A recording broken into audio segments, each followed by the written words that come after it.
VO1 weathernet. Liftoff conditions looking pretty good. ESTS is ready for launch. Ignition. Liftoff. Falcon 9 has cleared the tower.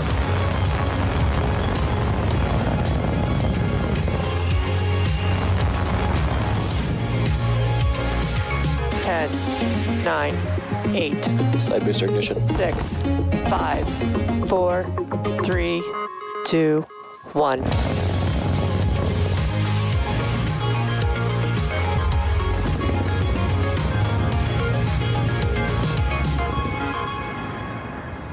Good morning. It's Wednesday, April 7th, and you're looking at a live view of Falcon 9 as it awaits its 12:34 p.m. Eastern Time launch from Space Launch Complex 40 at Cape Canaveral Space Force Station.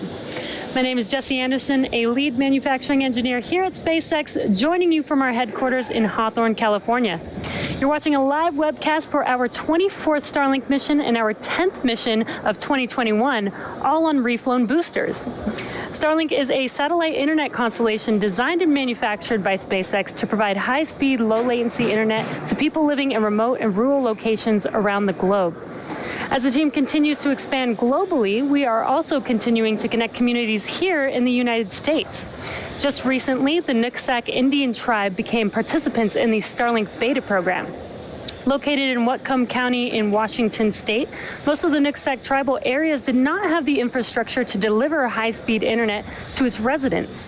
The Nooksack Tribal Council is providing more than 100 households in their community with Starlink service who had been negatively impacted by not having internet during the pandemic. These families began to receive service last month and are now able to use the internet for work, school, and even access telemedicine. In other exciting news, last week we announced the 4-person crew who will be the first private citizens to fly on board Dragon. We'll share these new details for the Inspiration 4 mission a bit later in the webcast. Now we're currently at T-minus 11 minutes and 45 seconds from liftoff of our next batch of Starlink satellites. So with that, let's take a closer look at the rocket on your screen. I'm Yomezo, a Dragon propulsion engineer here at SpaceX, and you're looking at a live view of Falcon 9 as it sits on our launch pad 40 at Cape Canaveral, Florida. Our 2-stage launch vehicle stands about 70 meters tall, and when it's fully fueled, it'll hold just over 1 million pounds of propellant, and the vehicle will burn through this in less than 3 minutes after liftoff. We prepped Falcon 9 for launch in our hangar at the base of the pad, and upon completing final checkouts, Falcon 9 rolled out to the pad with the Starlink payload and went vertical earlier this morning around 1:40 a.m. Eastern Time. The bottom 2/3 of the vehicle you see there is the first stage. It previously flew 6 times, having supported the launch of NASA astronauts Bob Behnken and Doug Hurley to the International Space Station, ANASIS-II, CRS-21, Transporter-1, and 2 previous Starlink missions, the most recent of which was less than a month ago. The objective of the first stage is to accelerate the vehicle through the Earth's atmosphere to space and then separate from the rest of the rocket. Once the first stage separates from the second stage, it'll make its way back down to Earth and target a landing on our drone ship, Of Course I Still Love You. To give you some perspective, our drone ships are equivalent in size to a football field, and the landing area that you see right there is approximately 200 feet by 150 feet. That's big enough that a hockey rink would fit inside that landing area of the drone ship. If successful, today's landing will mark the 79th recovery of an orbital class rocket. Above the first stage is the second stage, which has a single Merlin vacuum or MVAC engine, which ignites after the first stage separates. At full power, the Merlin vacuum engine operates with the greatest efficiency ever for an American-made hydrocarbon rocket engine. The second stage is what will carry our Starlink satellites to orbit. At the very top of the rocket there is a large nose cone, and this is called the fairing. Made of a carbon composite material, the fairing protects satellites on their way to orbit and is jettisoned approximately 3 minutes into flight. Just like our first stage, today we will be using a flight-proven fairing and will be attempting to recover each half again with a contracted recovery vessel named Sheila Bordelon. Reusability is critical to what we do here at SpaceX, and it allows SpaceX to refly the most expensive parts of the rocket, which in turn drives down the cost of space access. At just under T-minus 9 minutes, let's take a look at how we're progressing in the countdown. The chief engineer held a technical poll at T-minus 1 hour, and the launch director held a propellant load and launch go-no-go poll at T-minus 38 minutes. Falcon 9 has been loading propellant since T-minus 35 minutes, and our fuel is a refined form of kerosene, which we call RP1. Our oxidizer is a super chilled liquid oxygen called LOX. And to densify the LOX, we chill it well below the boiling point, allowing us to fill the propellant tanks as much as possible. We use the same propellants on both stages, as the second stage is primarily a short version of the first stage, which is one of the many reliability features in the Falcon design. With fuel and oxidizer on hand, we need an ignition source to complete the fire triangle. For this, Falcon 9 uses TTEB, which you'll see at T-minus 2 seconds via the green spark right before the rocket takes off. In addition to RP1 and LOX aboard, Falcon 9 uses helium to keep the tanks pressurized in flight and the propellant flowing correctly into the engines without air bubbles as the propellants deplete. Helium load began before the webcast went live and will continue to be topped off until a minute and a half before launch. Very shortly, we will open the pre-valves between the first stage engines and the propellant tanks. And at T-minus 7 minutes, engine chill will begin. This will cool the turbo pumps and avoid thermal shocks when we start the pumps at T-minus 2 seconds to light the Merlin engines. The vehicle is healthy and we're currently working no issues. Range is still green. Weather is looking great, as you can see on your screen. We got some beautiful blue skies over there in Florida. We have a 90% chance of favorable weather for T0. And all systems continue to be go for liftoff at 12:34 p.m. Eastern Time. If for some reason we don't launch today, we do have a backup opportunity tomorrow at 12:12 p.m. Eastern Time. In February, we announced the world's first all-commercial astronaut mission to orbit, commanded by Jared Isaacman, the 37-year-old founder and chief executive officer of Shift4 Payments, and an accomplished pilot and adventurer. The mission is named after Inspiration 4 because of the 4-person crew's mission to inspire support for St. Jude Children's Research Hospital and send a humanitarian message of possibility. Since February, the other 3 crew members have been selected from the general public, and we are excited to tell you a little bit more about them, their roles, and the mission. Together, this 4-person crew represents the pillars and purpose for the Inspiration 4 mission: leadership, hope, prosperity, and generosity, with Jared representing leadership. Haley Arsenault of Memphis, Tennessee will serve as the medical officer overseeing medical care and experiments on the mission and occupy the seat of hope. Haley's selection is particularly poignant for this mission, as she is a former cancer patient of St. Jude Children's Research Hospital.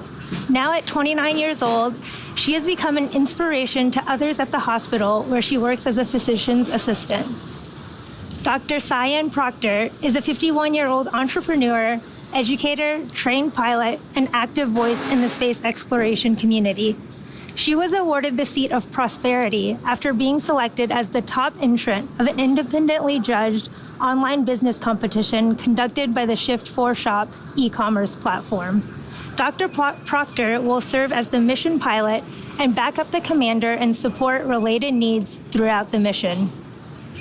Christopher Simbrowski is a 41-year-old mechanical fault detection and diagnostics lead at Lockheed Martin and United States Air Force veteran. He was awarded the seat of generosity after contributing to a special fundraising campaign for St. Jude Children's Research Hospital. Mr. Simbrowski will serve as the mission specialist and help manage payload, science experiments, communications to mission control, and more. Over the coming months, the crew will undergo rigorous commercial astronaut training by SpaceX before their targeted launch date, which is no earlier than September of this year. We're currently just under 4.5 minutes from liftoff, and Falcon 9 is now moving into the final stages of the countdown. We're currently waiting for the transporter erector, or the TE, to retract. The TE is that structure next to the vehicle behind the fairing, as you can see there, and the clamps are starting to open up there. Now, after the clamps are fully open, the transporter erector will begin to retract away from the rocket slightly. And then at T0, hydraulics will pull the TE farther away from Falcon 9 to clear the way as the vehicle lifts off. It looks like the clamps are just about finished, and the TE is retracting back. It looks very slight, but it's just enough to move away from the vehicle. And we use the TE to roll the rocket out to the pad and raise it to its vertical launch position.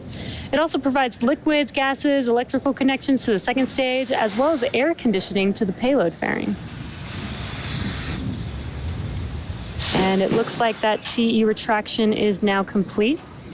The first and second stages are both nearly fully loaded with 1 million pounds of kerosene fuel and liquid oxygen. Supercharged liquid oxygen is our propellant oxidizer, and when its temperature is increased, it turns from liquid to gas, which is why you see some white clouds around Falcon 9, and that's that liquid oxygen meeting the warmer... bleed verification. It's that liquid oxygen meeting that warmer, humid ambient air. Stage 1 LOX load complete. And there's that call out that stage 1 LOX loading is now complete. Second stage will wrap up LOX load at T-minus 2 minutes. T-minus 60 seconds, Falcon 9 will be in startup, and this means that the rocket's autonomous internal flight computers have taken over the launch countdown. Just inside of T-minus 2 seconds, we light the Merlin M1D engines, and we use TTEB, as I mentioned earlier, as our ignition fluid. Now, when TTEB mixes with oxygen, it burns a green-colored flame, and then we allow the fuel into the thrust chamber, and the engine comes up to full power for liftoff at T0. Now, the Starlink payload continues to be healthy, and the Falcon 9 team is tracking no issues on the rocket. Weather is still looking beautiful over there in Cape Canaveral, and the range has cleared the surrounding ground, water, and airspace and are green for launch today.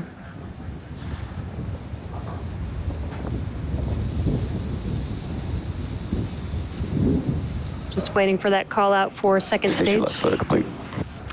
Right on time. Stage 2 LOX load is now complete.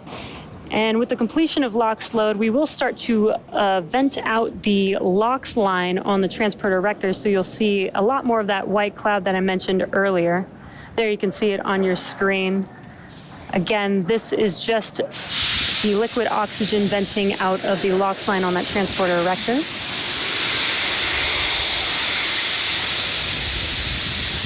And just under 15 seconds or so, Falcon 9 will be in startup, and stage 1 and stage 2 will start to pressurize for launch. Again, the weather looks amazing over there. Some blue skies.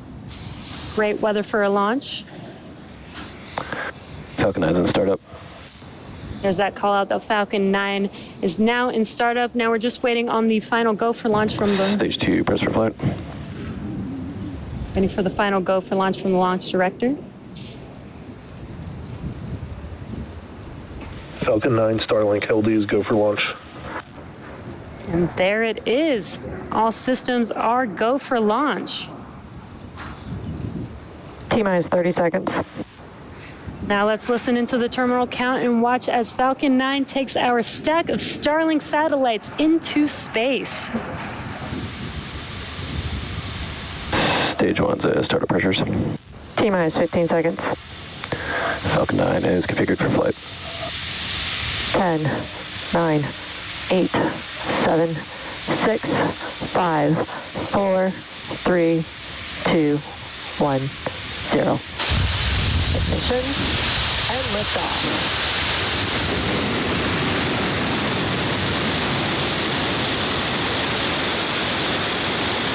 Falcon is pitching downrange.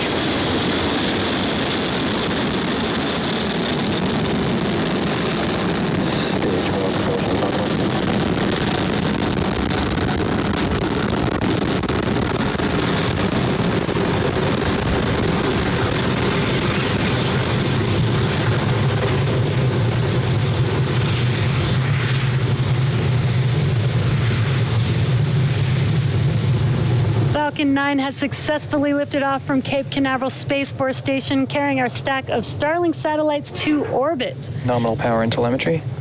Max Q is the next major event coming up here shortly, which will now be throttling down the engines, the M1D engines on that first stage for.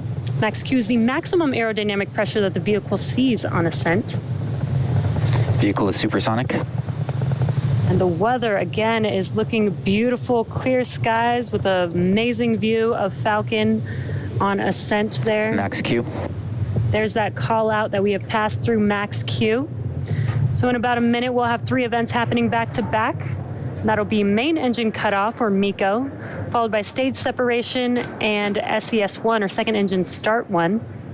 Now, MECO is where we shut down all 9 of those M1D engines on the first stage that you see burning there on your screen. That's in preparation for the second event, which is stage separation.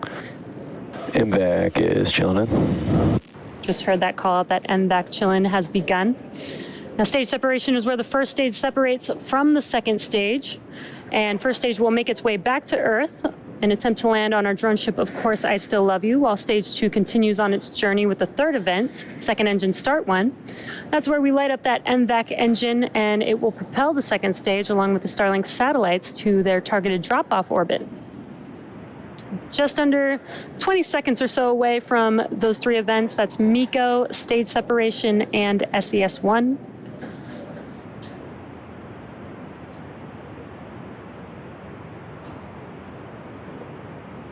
You should be able to see MECO here in a few seconds with those 9 M1D engines shutting down here shortly.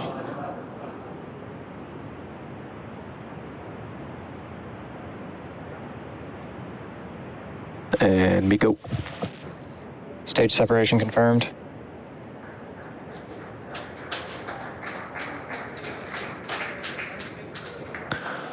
MVAC ignition and throttle up. And there we've had main engine cutoff and stage separation. You can see that from the ground tracking view there. We did have a good call out of second engine start 1 on the second stage. Fairing jettison confirmed. And we heard the call out for fairing deploy.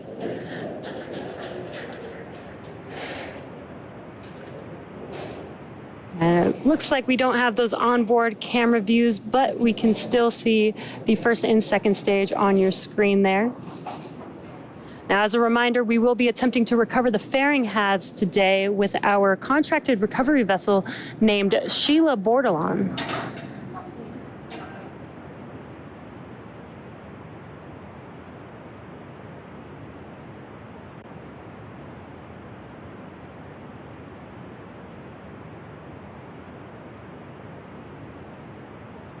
Acquisition of signal, Bermuda.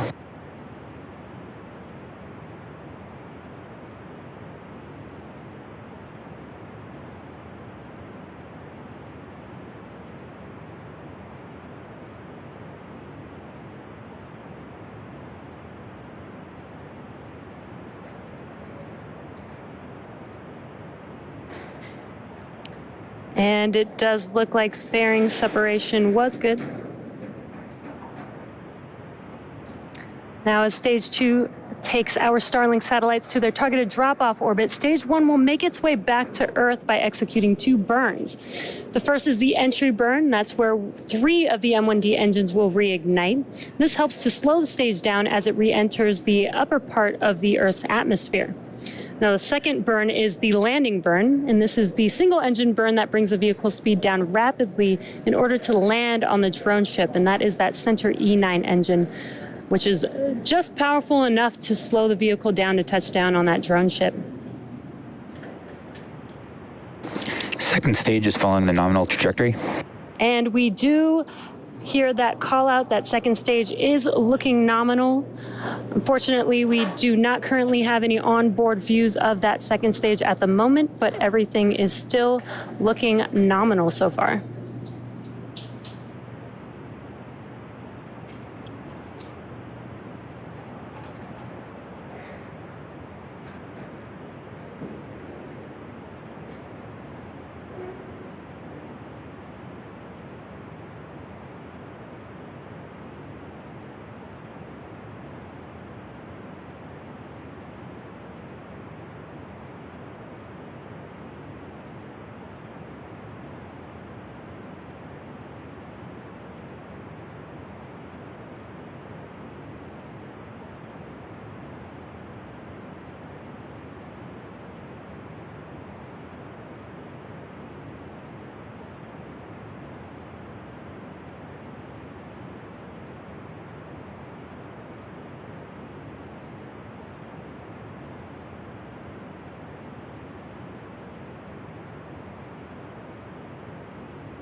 If you're just joining us here, we did have a successful liftoff of our Stage 1 from Falcon 9 from Stage 1 Cape, FTS is safe. Cape Canaveral SL40, and we're currently Stage 2. We do not have the camera views right now, but we do have confirmation that it is still looking good. Again, our Stage 2 is delivering our Starlink satellites to low Earth orbit, and that's our stack of 60 Starlink Stage 1 satellites. entry burn shut down. Second stage continues to follow the nominal trajectory.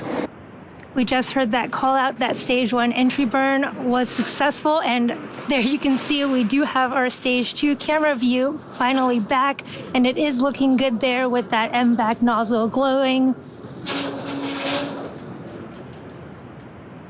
And there's our Stage 1 view back on our left as it continues to cruise down, getting ready for the start of its landing burn in about 30 seconds here. You can see those hypersonic grid fins of the first stage there on your left, and they control and help orient that first stage as it comes back down to Stage Earth. 1 transonic. Again, Stage 1 will be targeting landing on our drone ship, Of Course I Still Love You.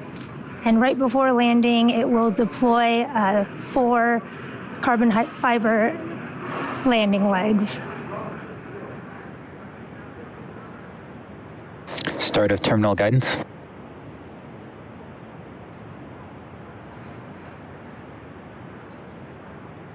Stage 1 landing burn. Have the start of Stage 1 landing burn. This burn will last about 30 seconds. You can see it coming down towards the Atlantic Ocean there. What a beautiful view from that Stage 1 camera. Stage 1 landing leg deploy.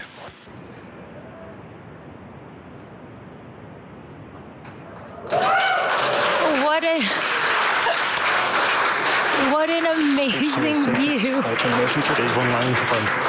What an amazing view of that Stage 1 landing burn. We got our cameras back just in time for that. And this marks our 79th successful recovery of an orbital class rocket. And the 7th recovery of this particular booster.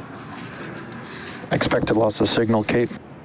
We had an expected loss of signal there, but Nominal orbital insertion. we did have confirmation of second engine cutoff and a good orbit.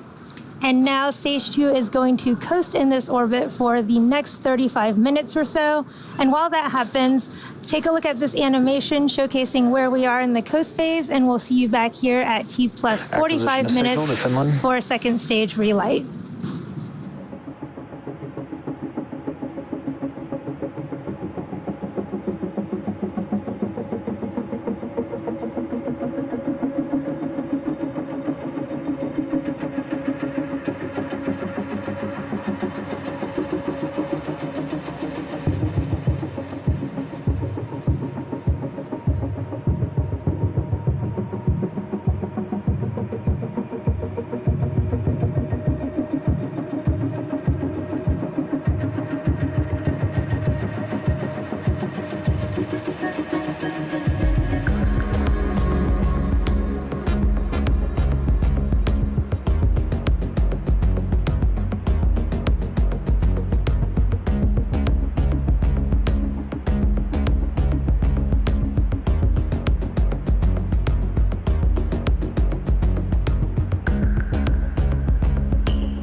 loss of signal, Bermuda.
Expected loss of signal, Newfoundland.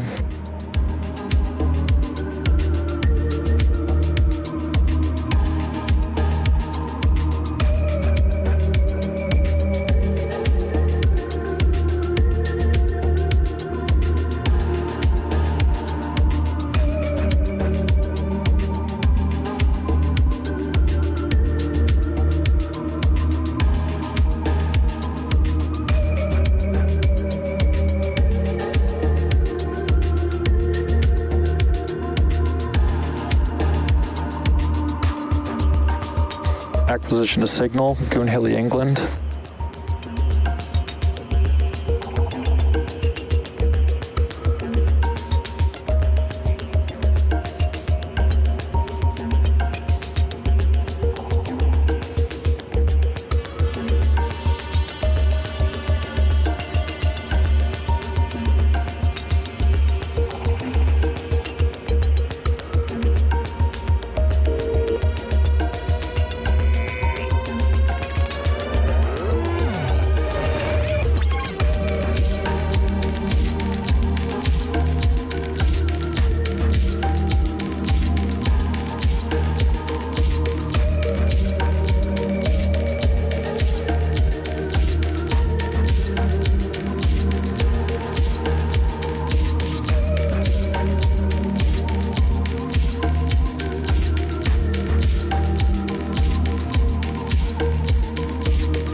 Expected loss of signal, Hurley, England.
Welcome back to the webcast for our 24th Starlink mission from Cape Canaveral Space Force Station. So far, we've had an on-time liftoff at 12:34 p.m. Eastern Time. Our first stage came back and landed on our drone ship, Of Course I Still Love You. And now our second stage is awaiting relight, or SES-II, second engine start 2, in just a few seconds here. And it'll just be a 1-second burn. It's a very quick burn. It may not look like much on your screen, but it does take us to our targeted drop-off orbit. So we should hear that call out coming shortly here.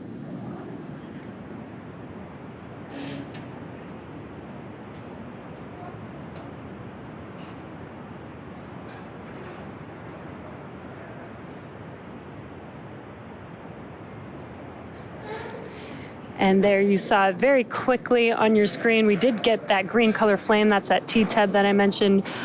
We did have SES-II and SECO-II.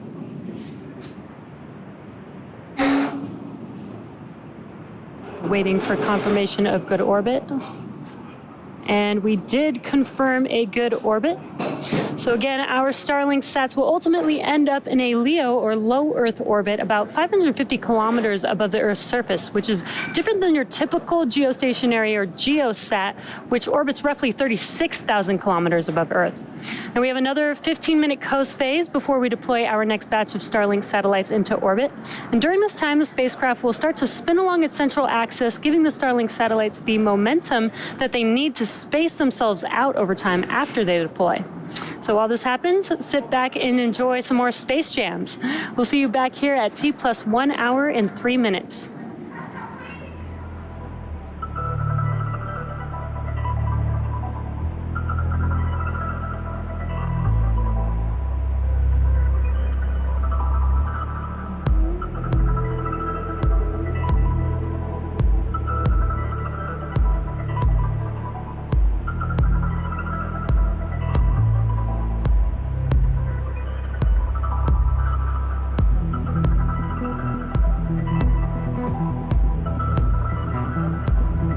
Expected loss of signal, Diego Garcia.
welcome back.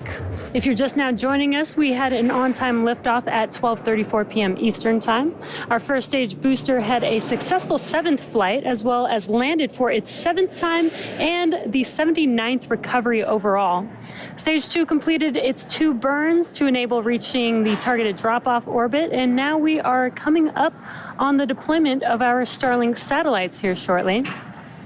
And we are waiting to see if we can get some live views. Otherwise, if we don't, we should be able to hear the call out for payload deploy. And that should be coming here in just under 20 seconds or so.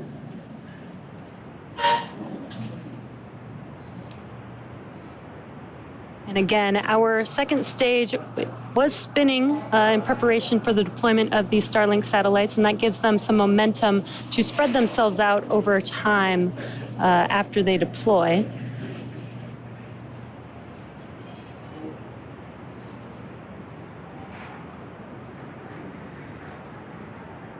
Payload deployment confirmed. There we go.